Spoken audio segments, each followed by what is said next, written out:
Bueno, entonces continuamos con el libro de Gálatas. Vamos por favor a Gálatas capítulo 1, versículo 20. En esta mañana nos corresponde solo el 20. Sin embargo, vamos a leer 21 y 22 para dejar en contexto lo que vamos a seguir estudiando.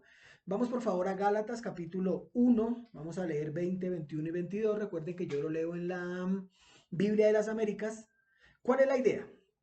La idea es que nos demos cuenta que Pablo y para Pablo todo está girando en torno a una sola cosa, el Evangelio de Jesucristo.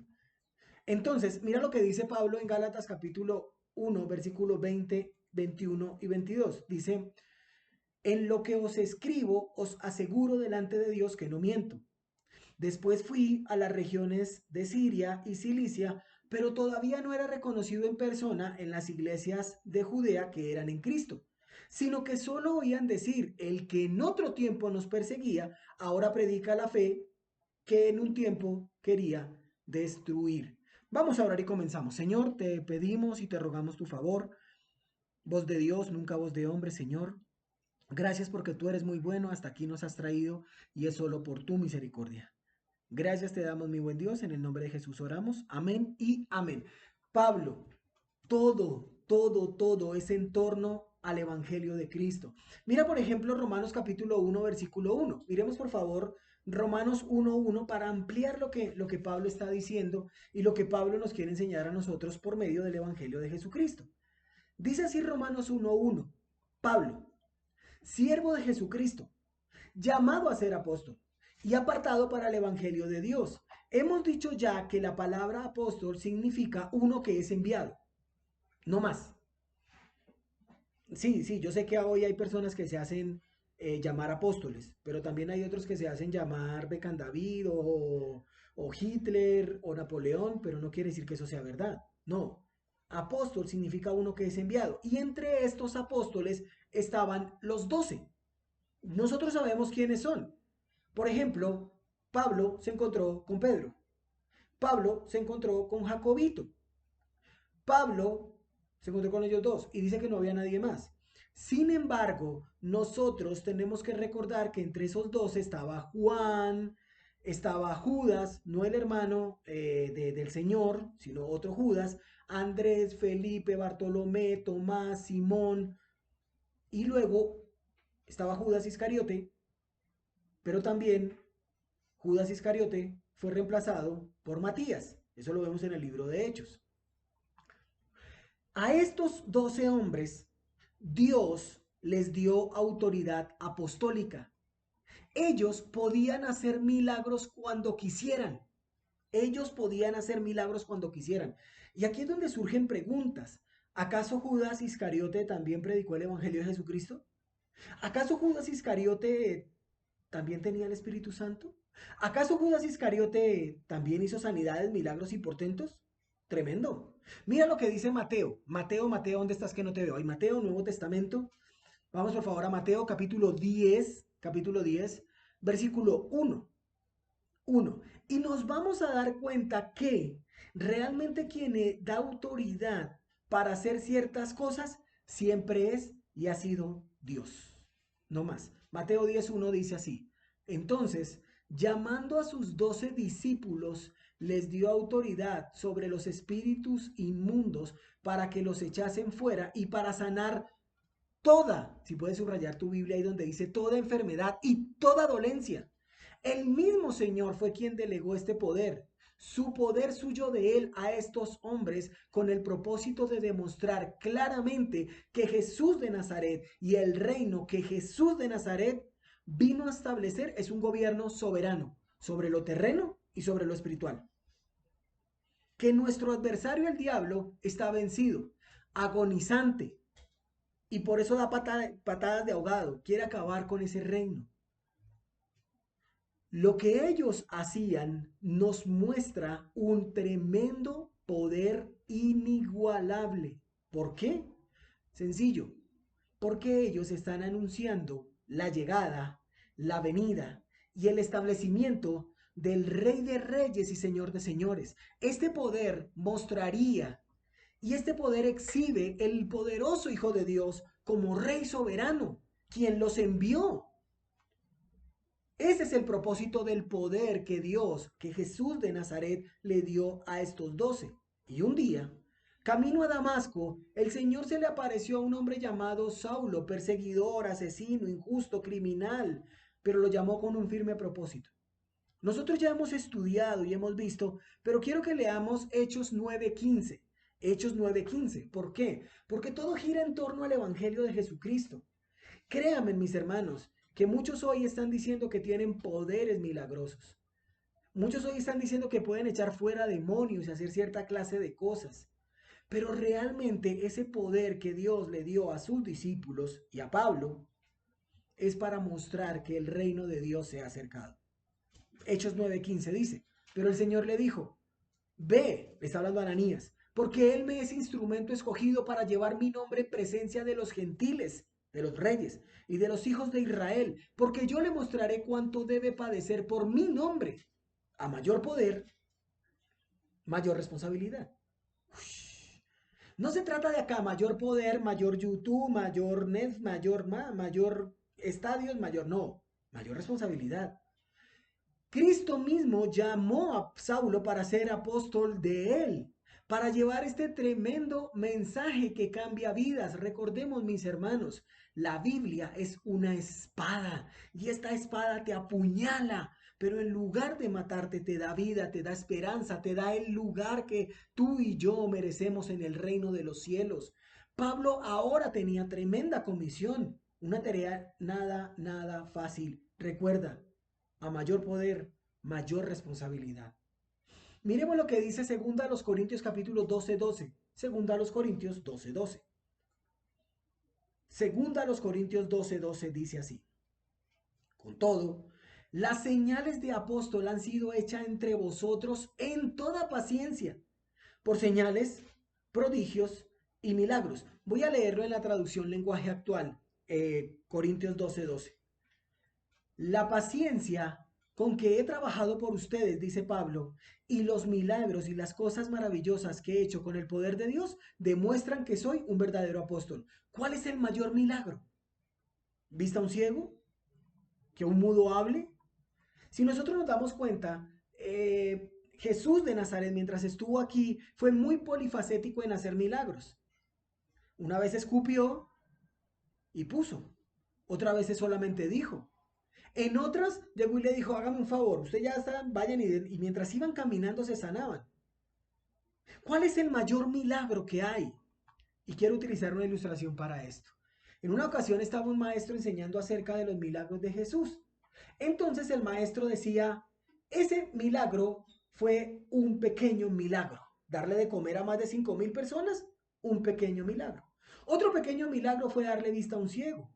Otro pequeño milagro fue sanar leprosos. En lo que se levanta un estudiante y le dice, maestro, esos son los pequeños milagros del Señor, enséñeme uno grande entonces, por favor. El maestro le dice, joven, el mayor milagro que ha realizado el Señor es ver vidas transformadas por el poder del Evangelio. El propósito de las señales milagrosas era autenticar a los apóstoles como mensajeros de Dios.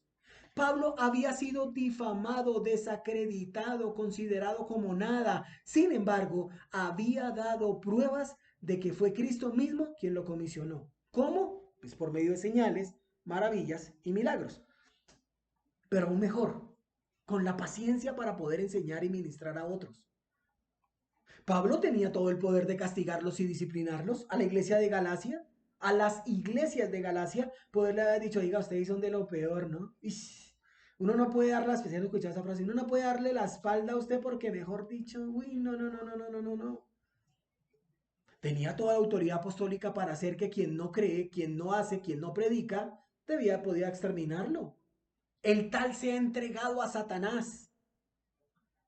Tenía el poder, qué irónico, ¿no?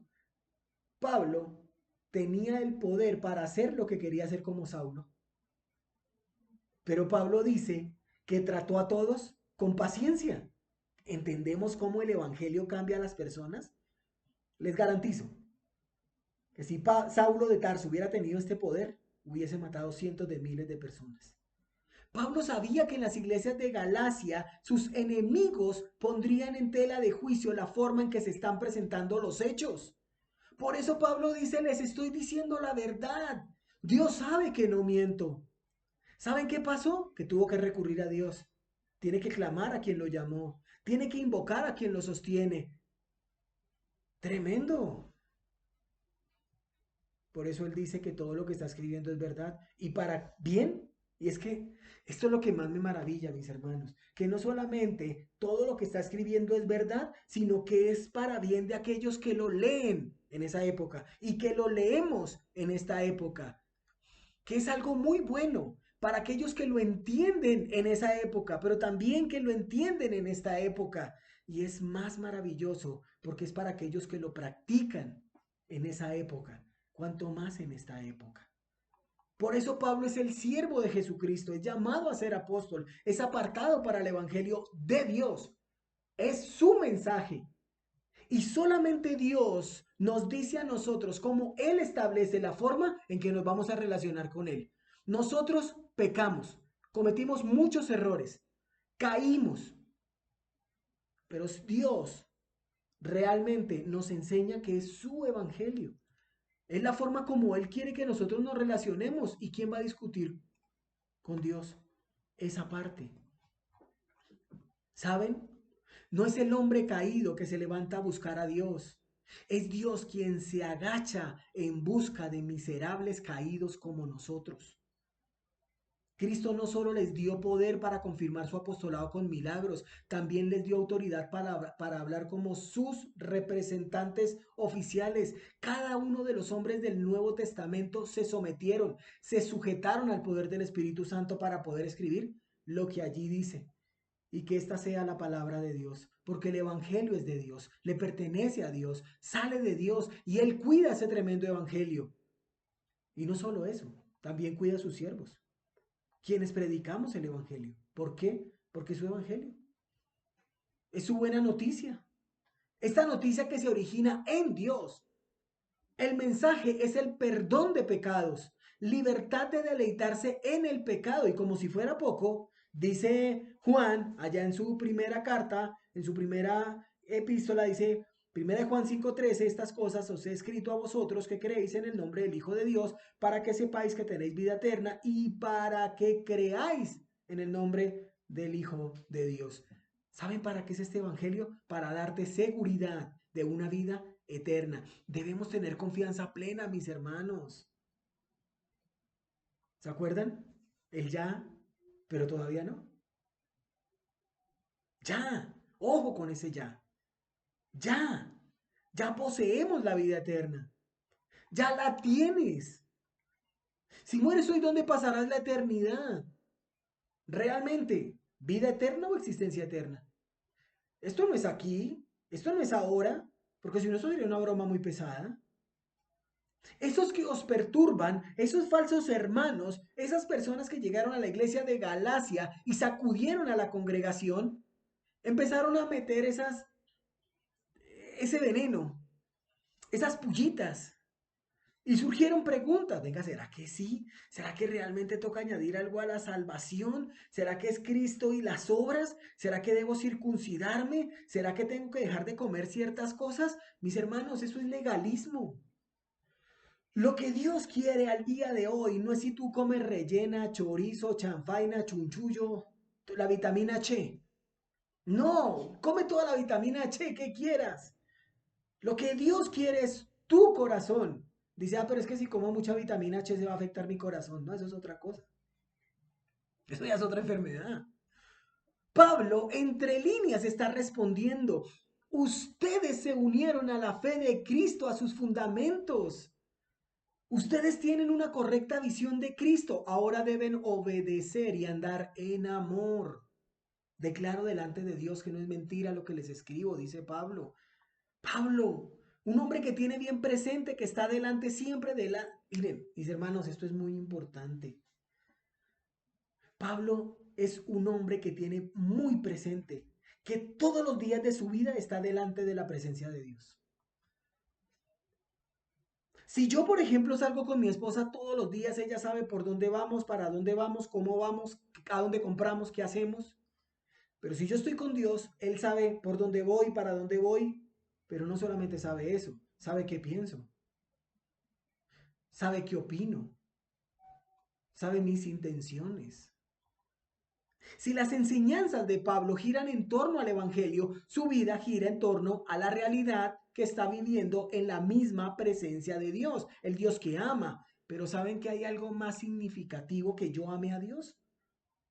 Que Él me amó primero. Él me amó primero. Yo te amo desde hoy, pero tú desde la eternidad. Y no solamente nos amó, nos llamó. Y esto es para Pablo la máxima confianza que le puede dar a sus lectores de Galacia y a nosotros hoy. Esa misma confianza que nos da el día de hoy. Estamos delante de Dios. ¿Qué hace una persona cuando está delante de un policía? ¿Qué hace una persona cuando está delante de una persona importante? ¿Qué hace cuando uno está delante de su amado Nardo? ¿Qué hacer cuando estamos delante de la misma presencia del Rey de Reyes y Señor de Señores? ¿Cómo debe ser nuestro comportamiento? Pues bien, estamos delante de un vocero autorizado por Dios mismo, un hombre honesto, capaz, serio, entregado, un evangelista total. Pero no olvidemos, mis hermanos, que fue Saulo, perseguidor, injuriador, blasfemo, golpeador, asesino. ¿Por qué no podemos recordar a un Pablo sin olvidar un Saulo? Porque todos tenemos un antes y un después.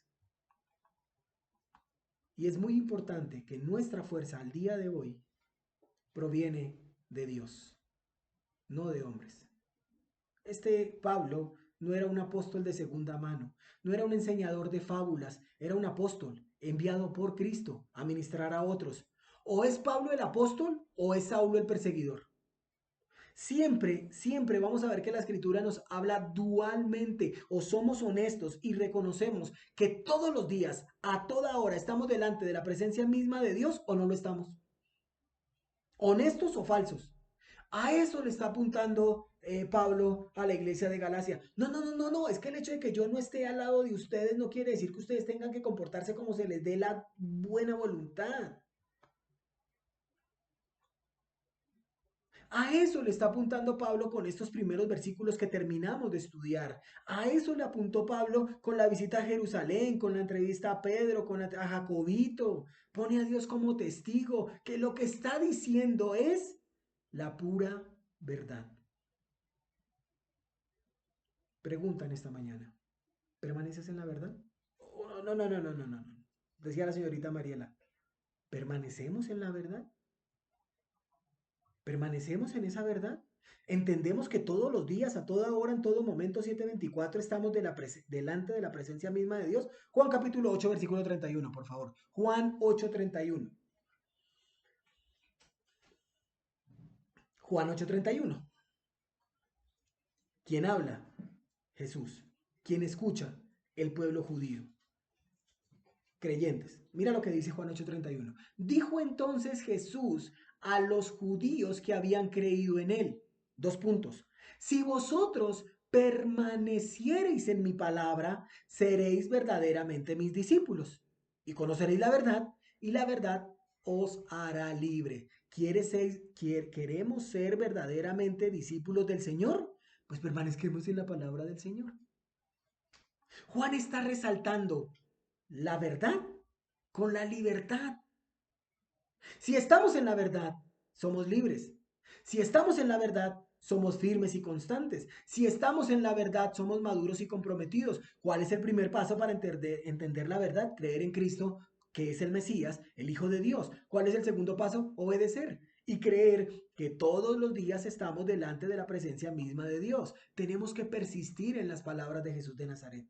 Un verdadero cristiano se aferra a las enseñanzas de Cristo. Así como un bebé se aferra al pecho de la mamá cuando tiene hambre. Un verdadero cristiano obedece y pone en práctica todo lo que su Señor le dice que haga. Todo, todo, no hay excusa. No, lo que pasa es que no hay excusa. Si nosotros queremos las bendiciones de Dios, tenemos que obedecer al Dios de las bendiciones. Warren Wiersbe, un hombre que sigo mucho, que leo mucho, dice así con respecto a este Juan 8. La fe en Cristo lo hace a uno hijo de Dios. Pero permanecer en la palabra y conocer la verdad y vivir la verdad lo hace a uno un verdadero discípulo del reino. Cristo está hablando acerca de la esclavitud y la libertad espiritual, no de la física, mucho menos de la política. El pecador perdido está en esclavitud a sus deseos, a sus pecados, a Satanás, al mundo. Al recibir la verdad en Cristo, los esclavos reciben libertad. Los esclavos reciben libertad. La verdadera libertad se encuentra en Cristo, en escuchar su palabra y en obedecerla. Cierro comillas. Ahora bien, en cuanto a las cosas que les escribo, miren, a vista de Dios, no miento, dice Pablo. Tenemos que recordar que Pablo se está defendiendo. Sus acusadores saben perfectamente que al tumbar el apostolado de Pablo, tumban el mensaje que está enseñando. Al tumbar al de Rapi, el pedido se cae y se estropea. Al tumbar a Pablo, el evangelio queda en el suelo. Y eso no lo va a permitir Pablo. ¿Qué está defendiendo Pablo? Ya sabemos de quién se está defendiendo, pero ¿de qué? ¿Cuál es la acusación? ¿Quién te dio ese evangelio, Pablo? ¿Quién te enseñó esas cosas? ¿Con qué autoridad estás haciendo esas cosas? Y el Señor Jesús responde, Mateo capítulo 13, Mateo 13, Mateo 13, 53, y siempre tenemos que decir, o estamos y obedecemos, o estamos y creemos que obedecemos.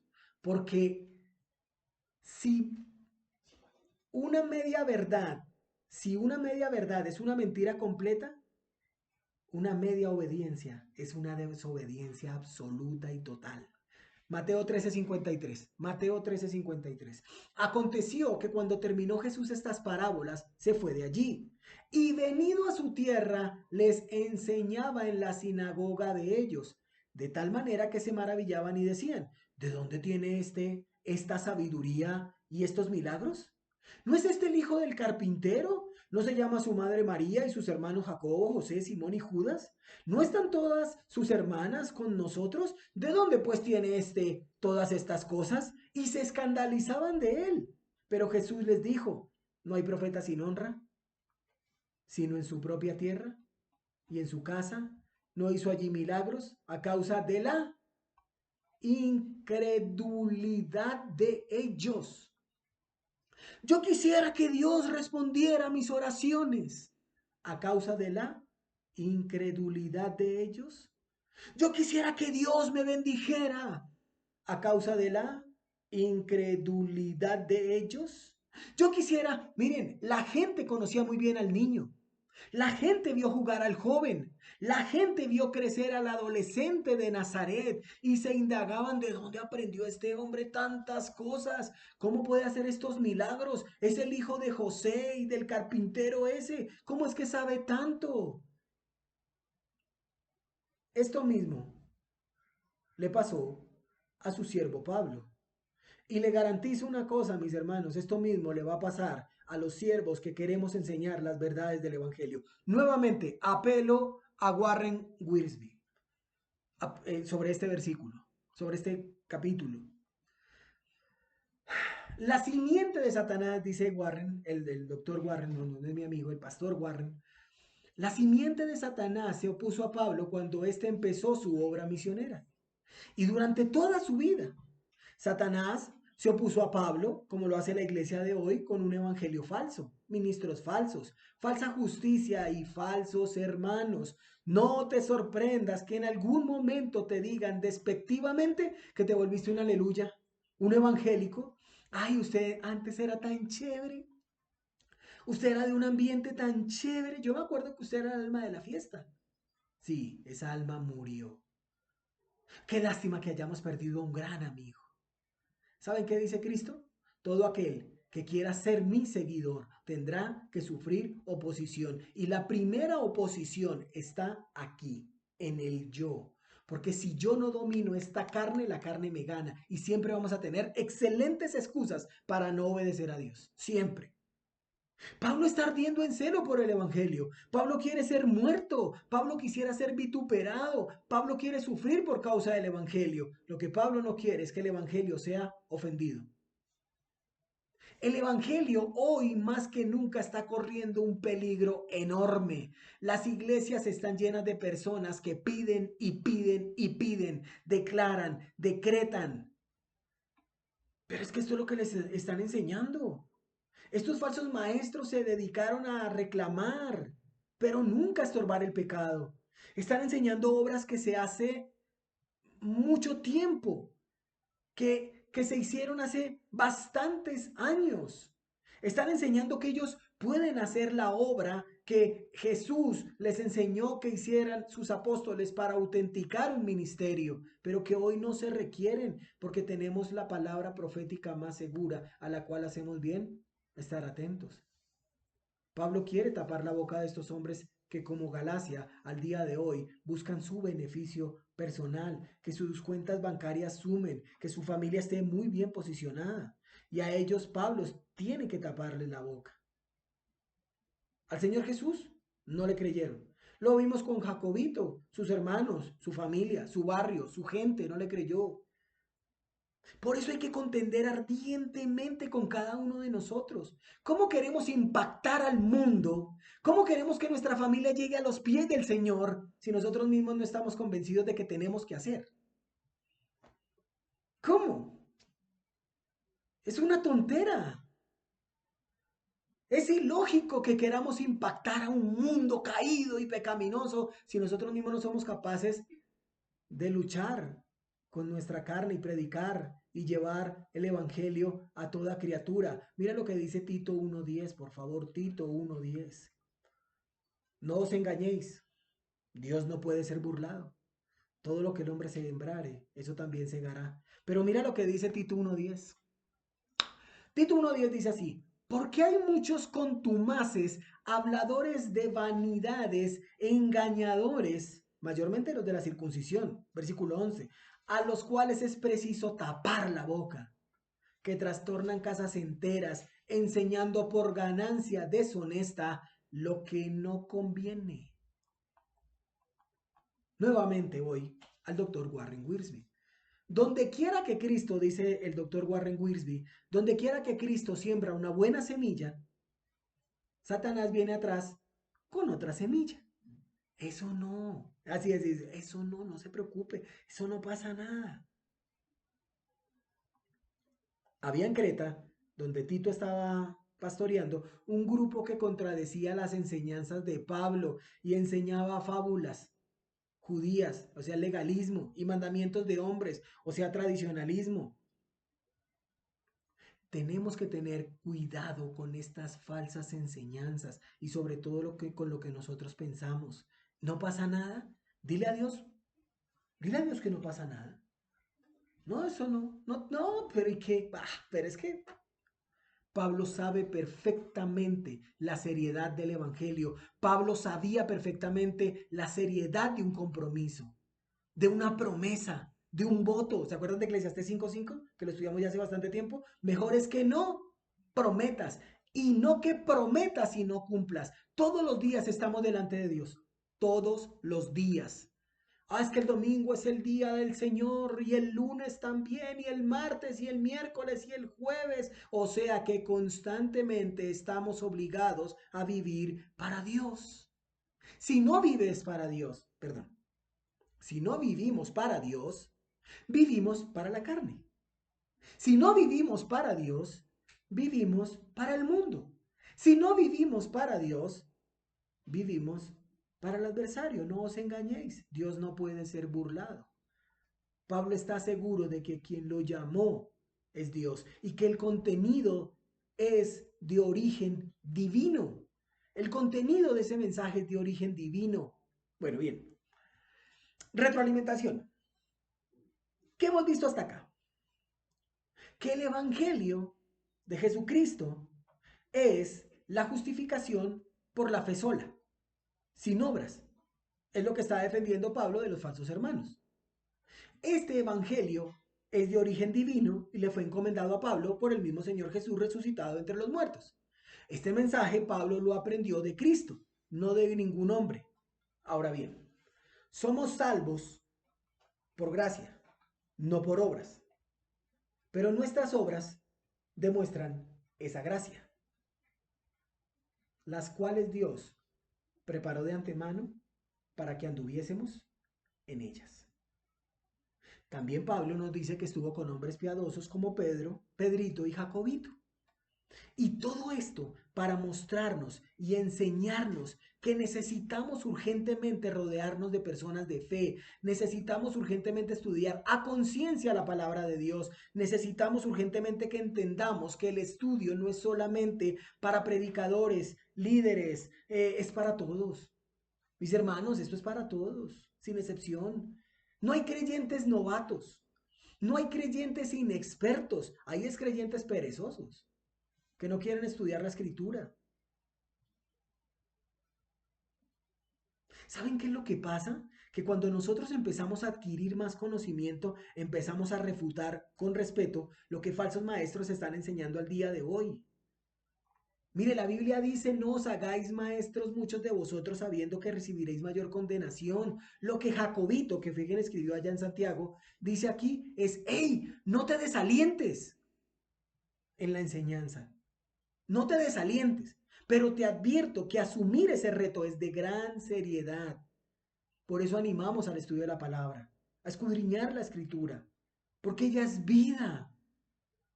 Dice el salmista, con todo mi corazón te he buscado, no me dejes desviarme de tus mandamientos, en mi corazón he guardado tus dichos para no pecar contra ti. Porque el salmista David lo dijo, contra ti solo he pecado, justifícate todo lo que quieras, di todo lo que quieras, pero la única persona que ofendiste o que ofendemos es a Dios. ¿Por qué? Porque Pablo, Pedro, Santiago, el salmista, dice es que siempre estamos delante de la presencia de Dios. Siempre. El salmista, Pedro, Jacobo, el que tú quieres, no solo quiere obedecer la ley del Señor, quiere tener comunión con Dios. Es que, ay, sí, sí, ya hice, sí, ya, y sí, ya sé, sí, yo ya sé que tengo, sí, ya, sí, y tu comunión con Dios.